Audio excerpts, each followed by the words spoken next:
Hello. This is about ghosts and real people.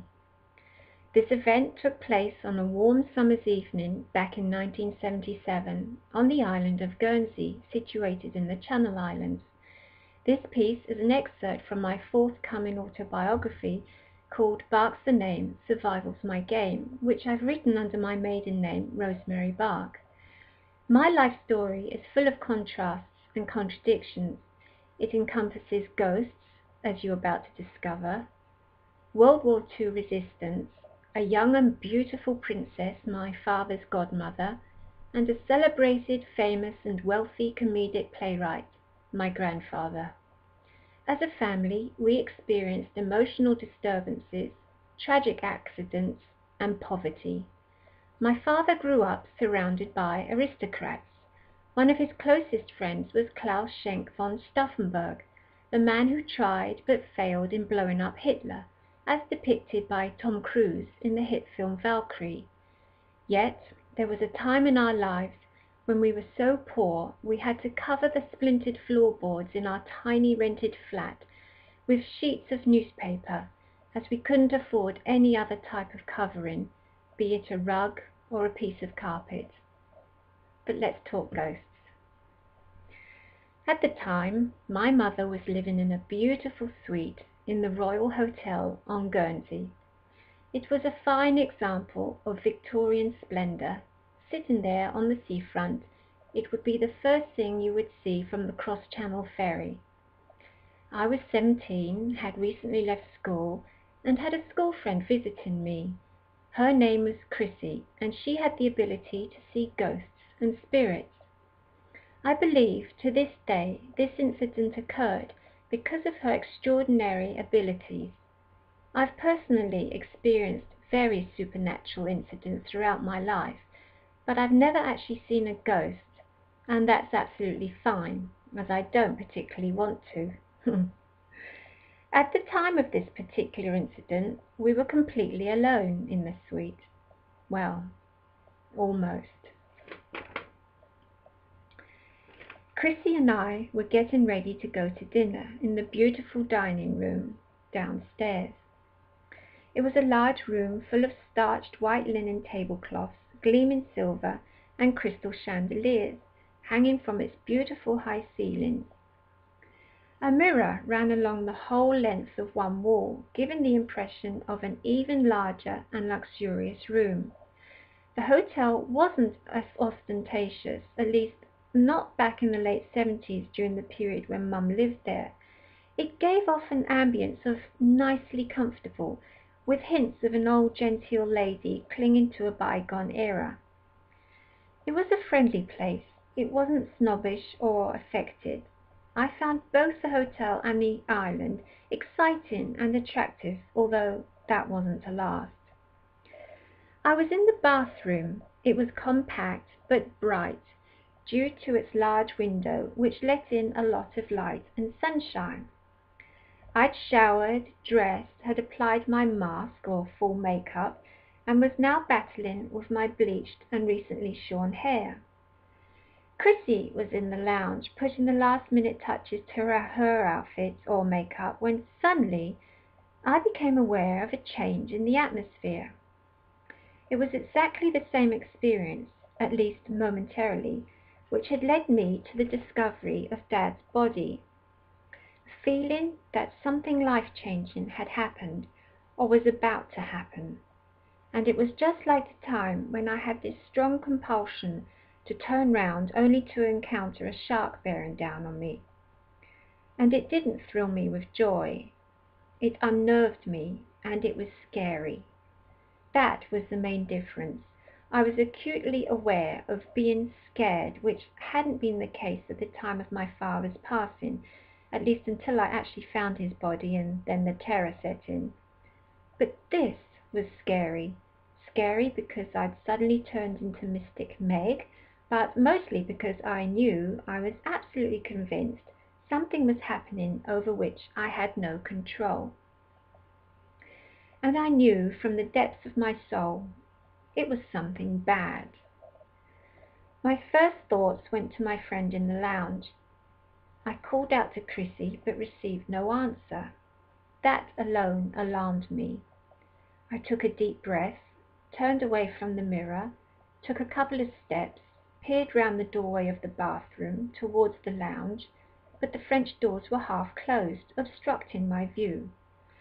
I stepped from the bathroom, and slowly but steadily I walked through Mum's bedroom and into the lounge to find Chrissy standing in the middle of the room, staring at the front door of the suite.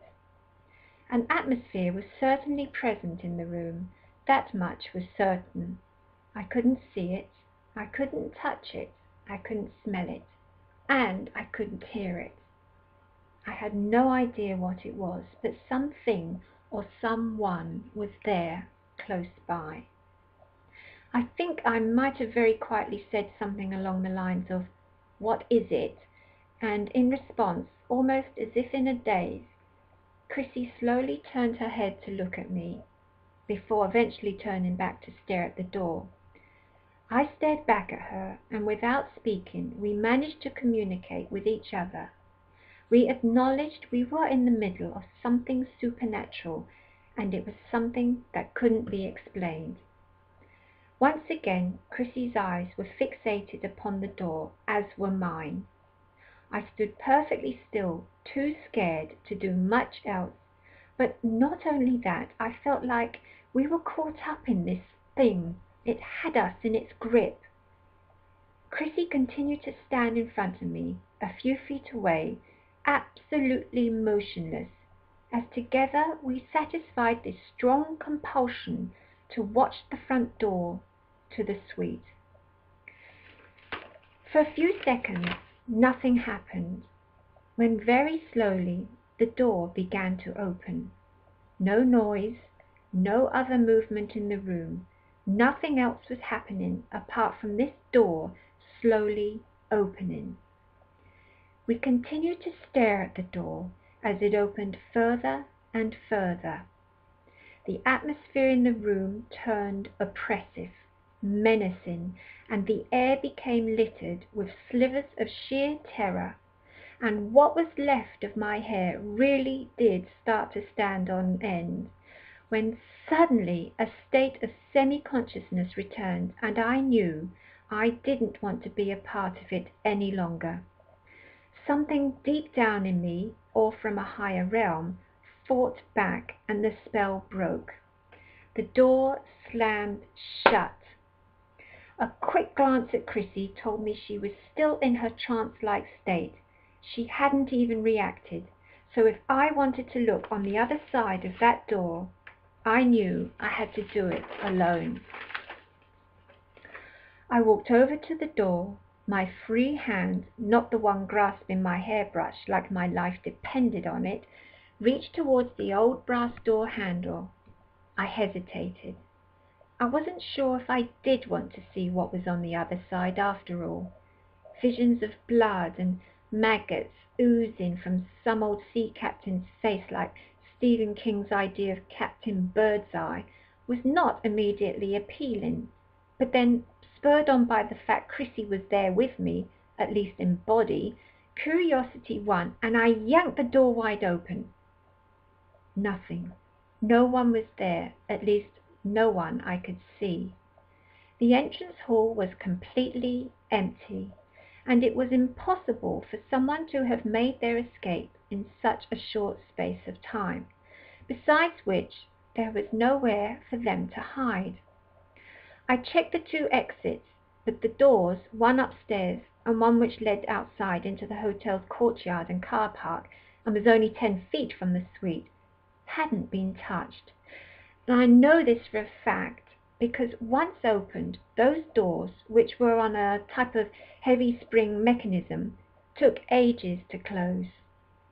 I returned to the suite, and Chrissy, her complexion looked like uncooked bread, and it didn't occur to us to have a large brandy, but if anyone ever deserved one, we did. We didn't know what to think, but agreed we had probably experienced something not of this world. We didn't understand what had transpired, and we had no idea what the outcome would have been had I not broken the spell. but we were 99% sure it hadn't been a joke, as we had momentarily suspected. Bizarrely, we didn't talk about it that much, if at all, unlike nowadays when I would be like a bulldog. I wouldn't leave it alone. We simply accepted it, and that was that. One last thought. The door to our suite was a big, heavy fire door, and how it managed to shut with such ferocity and swiftness remains a mystery to this day. My next brush with the supernatural was with Frisky nearly 20 years later, but nothing has been as intense as on that occasion, which took place on a warm summer's evening back in 1977. The Royal Hotel on Guernsey has since burnt down under mysterious circumstances, and the site lay derelict for many years afterwards. The fate of its ghosts is unknown. For more information about my books and ebooks, please go to my website www.rosemarybach-holzer.co.uk. That's Bach-Holzer, Bachholzer, without the hyphen. Thanks for watching, and may all your encounters with ghosts be pleasant ones.